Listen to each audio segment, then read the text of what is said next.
Saya mau bertanya, apakah ketika menuntut ilmu dunia juga termasuk orang-orang yang diangkat derajatnya? Karena dosen saya selalu menyuruh saya semangat belajar berlandaskan ayat tersebut, Nah, Ustaz. barakallahu fiik. Para ulama Islam di antara Imam Nawawi rahimahullah taala menyatakan seluruh pujian yang ada dalam Al-Quran dan hadis terhadap ilmu agama itu adalah dalam Al-Quran dan As-Sunnah itu adalah ilmu agama. Karena Al-Quran dan hadis ya membahas tentang agama. Adapun ilmu dunia, maka seseorang mendapatkan pahala atau tidaknya itu sesuai dengan bentuk ilmu agama, bentuk ilmu dunia yang dia pelajari dan manfaatnya.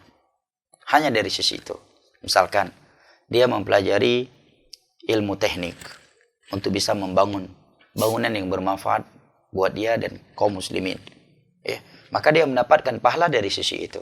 Bukan karena keteknikan itu sendiri sebagai ilmu yang dipuji secara zatnya.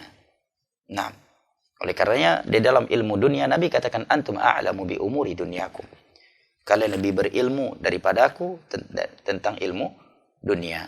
Seandainya ilmu dunia secara zatnya itu dipuji dan dianjurkan, tentunya Nabi dan para sahabatnya lebih berilmu daripada Yahudi, Nasara dan kaum musyrikin di masa itu tentang dunia, ya, tentang dunia dan yang lainnya. Akan tetapi seseorang akan mendapatkan pahala di sisi Allah atas ilmu dunia yang dia pelajari apabila niatnya itu baik. Niatnya itu baik, ya, dan hal tersebut bermanfaat buat agamanya. Wallahu taala a'lam bissawab, wal ilmu indallah.